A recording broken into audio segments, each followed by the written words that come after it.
کہ اس دوران جب میں تلاشی لے رہا تھا اور باقی اعلانات کروا رہا تھا، حسن جارہ بار بار آ کر مجھ سے ایک بات پوچھتا، آپ کی بیٹی مل گئی؟ کچھ اس کا پتہ چلا؟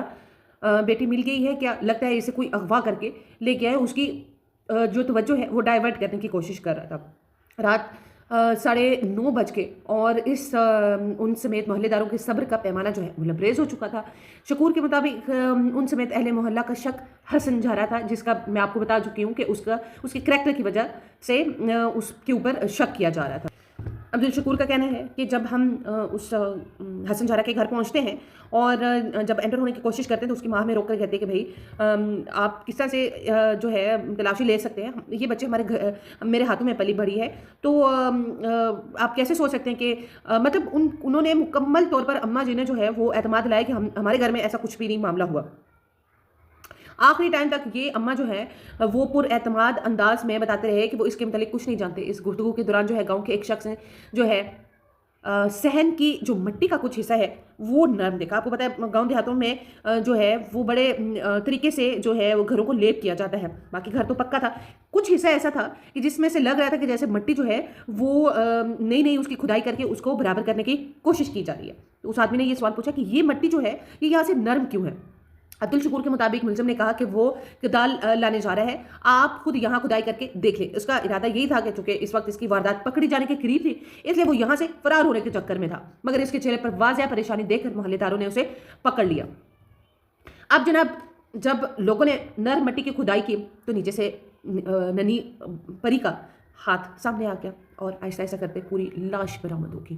مجھے کچھ ہوش نہیں رہا۔ عبدالشکور کا کہنا ہے کہ اس کے بعد کیا ہوا، لوگوں نے ہی پولیس والوں کو اطلاع دی، جو دونوں ماں بیٹے تھے ان کو پکڑ کر لے گئے۔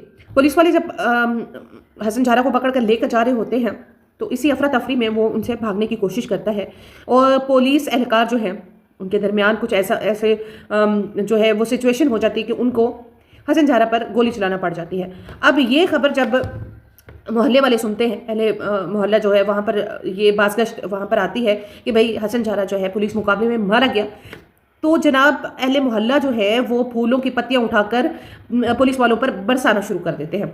اب وہ ڈھنورا پیٹتے ہیں کہ بھئی یہ کام بہت اچھا ہو گیا، بجائے اس کے کہ عدالتوں میں یہ کیس جاتا، اچھا ہے کہ مجرم جو ہے وہ آن دا اسپوٹ مارا گیا۔ حسن جارہ جیسے جانور، درندہ صفت جانور نے، وحشی انسان نے جس طرح سے ایمان فاطمہ کو تشدد کیا، تکلیف پہنچائی، پہلے تو اس سے پوچھا گیا کہ بھئی اس کی والدہ سے پوچھ گچھ کی گئی اور اس سے آن دا اسپوٹ جب اس کو پکڑا گیا اس سے پوچھا گیا کہ بھئی تم نے یہ کام کیوں کیا، تو اس نے کہا کہ میری والدہ نے ایمان فاطمہ سے کہا کہ جاؤ جا کر سرف لے، تو وہ بچی سرف لے کر آئی اور اتنے میں میری ماں کے پاس بیٹھ گئی۔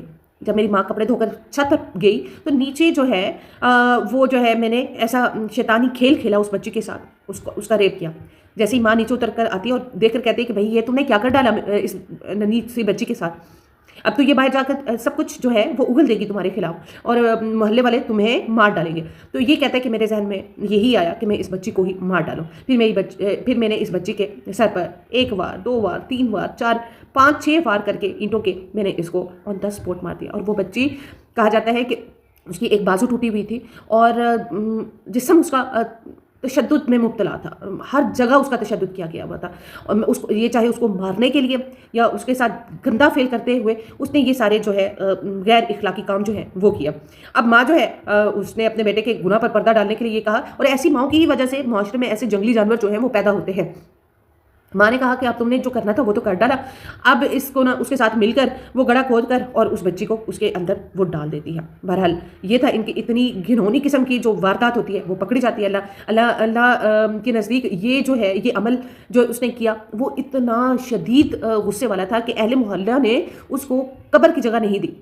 اہل محلہ جو ہے انہوں نے کہا کہ بھائی یہ میں اپنی ویڈیو کے شروع میں بتا چکی ہوں کہ اس کو قبر کے لیے جگہ نہیں ملی تھی، اس کو بغیر غسل کے اس کو گڑھے میں ڈال دیا گیا، پھینک دیا گیا ایسے تعفن والی جگہ پر، اور میرا دل بہت خوش ہے اس وقت، اس لیے نہیں کہ ایمان فاطمہ کے ساتھ میں جب بھی کوئی ایسا واقعہ رپورٹ کرتی ہوں تو میرا دل خون کے آنسو ہوتا ہے کہ ہمارے معاشرے میں ایسے جنگلی جانور موجود ہیں۔ خدا را اپنے بچوں کو محفوظ رکھے، یہ صرف آپ کا ہی کام ہے۔ اس قبر کے اوپر جو ہے قبر تو خیر کیا ہی کہیں گے اس کو، اس گڑھے کو جو ہے وہ جس گندگی میں وہ پڑا ہے وہاں پر آ کر ہر بچہ ہر باپ جو ہے وہ اس کو جوتے مار رہا ہے، تو یہ دنیا اور آخرت اس نے اپنی دونوں خراب کر ڈالی۔